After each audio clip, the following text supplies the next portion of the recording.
इस अमृतकाल में दलितों के बच्चों को कहीं मूछ रखने पर, कहीं अच्छे कपड़े पहनने पर उन्हें मौत के घाट उतार दिया जाता है। कहीं पानी के मटके को छू लेने पर मात्र छात्र को इतनी पिटाई होती है कि जिससे उसकी बाद में मौत हो जाती है। इसी अमृतकाल में दलितों के बच्चों को घोड़ी पर बैठने का अधिकार नहीं है। इसी अमृतकाल में मध्य प्रदेश में दलितों के बच्चों को स्कूल में रोटी फेंक कर दी जाती है।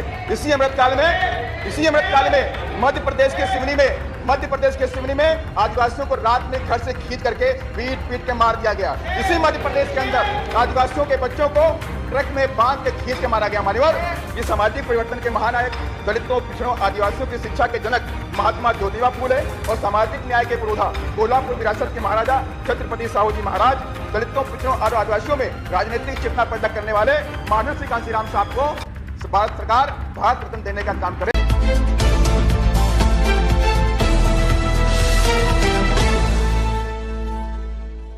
मान्यवर, मैं कुछ पॉइंटों पर आपके माध्यम से सरकार का ध्यान आकर्षित करना चाहता हूं।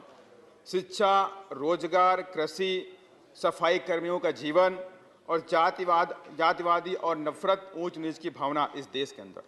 मान्यवर, अमृतकाल का प्रचार प्रसार खूब किया गया कि जिस तरह से एक समय में इंडिया साइनिंग का प्रचार किया गया और इसी अमृतकाल में सरकार ने एजुकेशन के स्तर के बारे में मैं आपके माध्यम से बात करना चाहता हूं। सरकार ने धीरे धीरे शिक्षा को अमीरों को ही देने का मन बना लिया है। इसीलिए गरीबों के बच्चों की शिक्षा को लेकर सरकार बिल्कुल गंभीर नहीं है। दलितों, आदिवासियों, पिछड़ों और गरीबों के बच्चे आज अच्छी शिक्षा के लिए महरूम हो रहे हैं। यही नहीं मान्यवर, कई सारे प्रदेशों में, चाहे मध्य प्रदेश हो, चाहे हरियाणा हो, चाहे उत्तर प्रदेश हो, कई सारे प्रदेशों में सरकारी स्कूलों को धीरे धीरे बंद किया जा रहा है। यही नहीं, जो SC ST के बच्चे पढ़ाई करते थे, उन्हें वजीफा या स्कॉलरशिप मिल रही थी, वो वजीफा धीमे धीमे बंद कर दी गई। 2003 में उत्तर प्रदेश में फ्री एडमिशन की व्यवस्था की गई। माननीय बहन जी, उस वक्त माननीय बहन जी मुख्यमंत्री थी। 2003 में कहा कि SC ST के जो गरीब छात्र होते हैं, इनको फ्री में एडमिशन मिलना चाहिए हायर एजुकेशन के लिए। वो व्यवस्था सरकार ने बंद कर दी उत्तर प्रदेश में, जिसकी वजह से हजारों की संख्या में दलित और आदिवासी बच्चों का भविष्य खत्म हो गया, उनकी पढ़ाई खत्म हो गई। और यही नहीं, शिक्षा के स्तर को लेकर सरकार कितना गंभीर है, मैं उसके बारे में एक वानगी दे रहा हूं।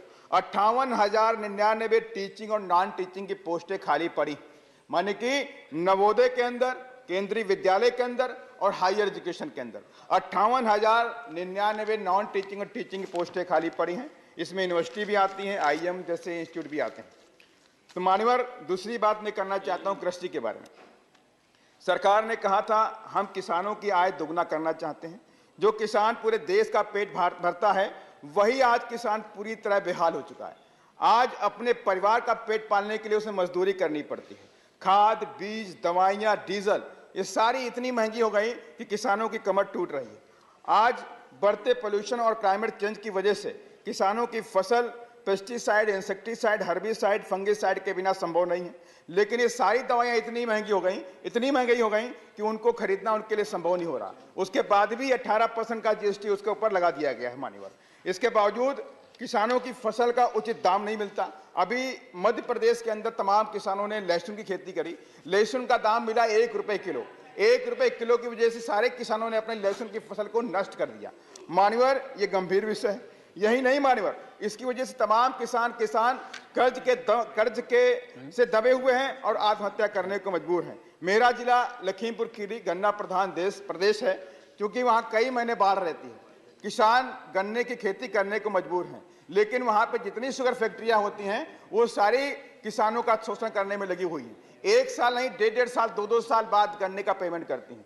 किसान बेचारा दवाई खरीदता है, खाद खरीदता है, पैसे खरीदता है, ब्याज देता है उसके ऊपर, लेकिन उसके पैसे पे फैक्ट्रियां ब्याज देती नहीं है। इसलिए मैं आपके माध्यम से सरकार के ध्यान इस ओर लाना चाहता हूं कि ऐसे मामलों में किसानों को उन पर ब्याज मिलना चाहिए अगर फैक्ट्रियां उन पर पैसा देर में देती हैं। रोजगार के मामले में, रोजगार के अवसर के देने में भी सरकार पूरी तरह विफल रही।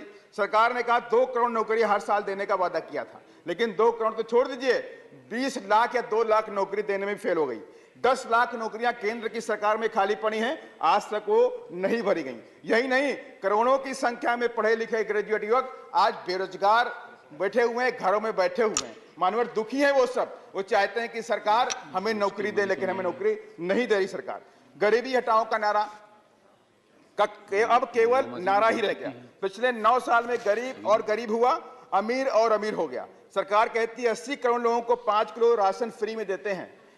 यह आपकी उपलब्धि नहीं है। आपकी उपलब्धि तब होती जब 80 करोड़ की आवाम आपके 5 किलो राशन पर निर्भर नहीं होती। आप इनको मजबूत बनाते, उनको एजुकेशन के स्तर को बढ़ाते, आप उनको रोजगार देते, लेकिन इस पर आपका कोई ध्यान मान्यवर नहीं है। वहीं मैं जातिवादी और नफरत, ऊंच नीच की भावना के बारे में बात करना चाहता हूं। सरकार के अमृतकाल में दलितों, आदिवासियों और मुस्लिमों पर अत्याचार और जुल्म जाति बढ़ी है। इस अमृतकाल में दलितों के बच्चों को कहीं मूछ रखने पर, कहीं अच्छे कपड़े पहनने पर उन्हें मौत के घाट उतार दिया जाता है। कहीं पानी के मटके को छू लेने पर मात्र छात्र को इतनी पिटाई होती है कि जिससे उसकी बाद में मौत हो जाती है। इसी अमृतकाल में दलितों के बच्चों को घोड़ी पर बैठने का अधिकार नहीं है। इसी अमृतकाल में मध्य प्रदेश में दलितों के बच्चों को स्कूल में रोटी फेंक कर दी जाती है। इसी अमृतकाल में मध्य प्रदेश के सिवनी में आदिवासियों को रात में घर से खींच करके पीट के मार दिया गया। इसी मध्य प्रदेश के अंदर आदिवासियों के बच्चों को ट्रक में बांध के खींच के मारा गया। मान्यवर, ये सारी बातें मैं आपके माध्यम से कहना चाहता हूं। मैं आज लास्ट में बात को अपनी खत्म करने से पहले सफाई के बारे में बात करना चाहता हूं। जैव विज्ञान की बात करते हैं, डिजिटल इंडिया की बात करते हैं, कंप्यूटराइज्ड टेक्नोलॉजी की बात हम करते हैं, लेकिन मान्यवर ये सारी की सारी बातें तब बेमानी लगती हैं जब सफाई कर्मी मजबूरी में उस गटर के अंदर, सीवर लाइन के अंदर बिना सेफ्टी इक्विपमेंट के उतरता है और उसकी मौत हो जाती है।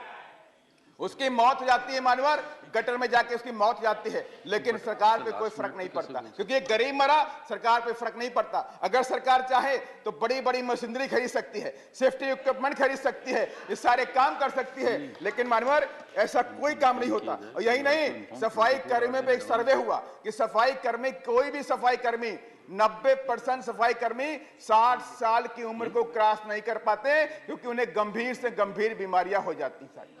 मान्यवर, मैं आपके माध्यम से सरकार का ध्यान इस ओर लाना चाहता हूं कि इनके लिए मशीनरी और नई टेक्नोलॉजी का इस्तेमाल किया जाए मान्यवर। और साथ ही मान्यवर, मैं लास्ट में अपनी पॉइंट में 2 बातें सरकार से मांग करता हूं आपके माध्यम से कि मान्यवर, सरकारी उपक्रमों को बेच करके डिसइन्वेस्टमेंट के जरिए प्राइवेट हाथों में दिया जा रहा है, लेकिन इस देश के अंदर सामाजिक न्याय की अभी भी पूरी देने की आवश्यकता है। तो इसके लिए मान्यवर प्राइवेट सेक्टर में भी दलितों, पिछड़ों और आदिवासियों के बच्चों को रिजर्वेशन की व्यवस्था की जाए। प्राइवेट सेक्टर में रिजर्वेशन का बिल लाया जाए और साथ ही मान्यवर गरीबों के बच्चे, दलित और आदिवासियों के बच्चों को फ्री में हायर एजुकेशन के लिए एडमिशन दिया जाए, ताकि बच्चे उनके पढ़ लिख करके इंजीनियर, डॉक्टर, IAS, IPS बन सके मान्यवर। और साथ ही मान्यवर प्रमोशन में रिजर्वेशन एक गंभीर मुद्दा है। हम सामाजिक न्याय की बात करते, कई सारे सांसदों ने बात रखी कि हम सामाजिक न्याय देना चाहते हैं, लेकिन आज भी मान्यवर प्रमोशन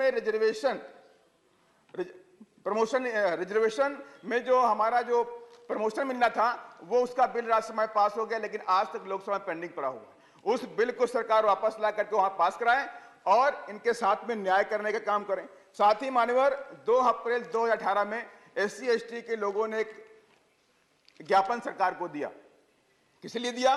कि SC ST एक्ट को हटाया गया और SC ST एक्ट की वजह से सरकार की बात समझ में आई कि SC ST के जो लोगों को SC ST की बेहद जरूरत है, उस पर सरकार गंभीर भी हुई।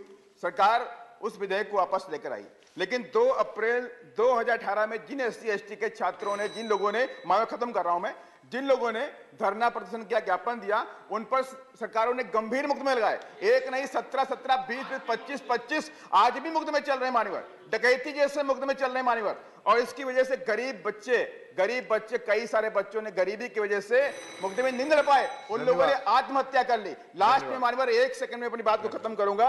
मान्यवर, सामाजिक परिवर्तन के महानायक, मैं आपके माध्यम से सरकार से मांग करता हूं कि हर साल आप लोग भारत रत्न देने का काम करते हो, तो मेरी मांग है, माननीय बहन जी ने भी मांग की कई बार, कि सामाजिक परिवर्तन के महानायक, दलितों, पिछड़ों, आदिवासियों की शिक्षा के जनक महात्मा ज्योतिबा फूले और सामाजिक न्याय के पुरोधा, कोल्हापुर विरासत के महाराजा छत्रपति साहू जी महाराज, दलितों, पिछड़ों और आदिवासियों में राजनीतिक चेतना पैदा करने वाले माननीय श्री कांशीराम साहब को भारत सरकार भारत रत्न देने का काम करे।